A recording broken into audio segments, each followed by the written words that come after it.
बिस्मिल्लाहिर्रहमानिर्रहीम। अस्सलाम वालेकुम students, welcome back to my channel.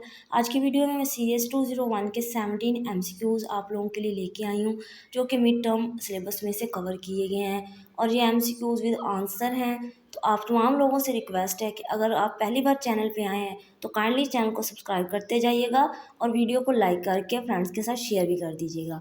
इसके अलावा आप मेरे चैनल को विज़िट भी कर सकते हैं, वहाँ पे आपको डिफरेंट लेक्चर्स जो हैं अवेलेबल मिल जाएंगे, उनकी प्लेलिस्ट अवेलेबल है। लेक्चर्स बहुत ज़्यादा इजी वर्डिंग में एक्सप्लेन किए गए हैं और आप इन लेक्चर्स को वॉच करने के बाद बहुत अच्छा जो CGPA है वो गेन कर सकते हैं। इसके अलावा फाइनल टर्म, मिड टर्म के एग्ज़ाम की प्रिपरेशन के हवाले से भी वीडियोज़ हैं एंड देन स्टडी टिप्स के भी एक प्लेलिस्ट मौजूद है। तो आप लोग अच्छे तरीके से चैनल को विजिट कर लीजिएगा और अपनी स्टडी के अकॉर्डिंग जो चीज़ है उनको वॉच कर लीजिएगा। और एंड देन मेरी एक बार फिर रिक्वेस्ट है कि काइंडली वीडियो को शेयर कर दीजिएगा, चैनल को सब्सक्राइब कर दीजिएगा। तो विदाउट टाइम वेस्टिंग MCQs की तरफ बढ़ते हैं।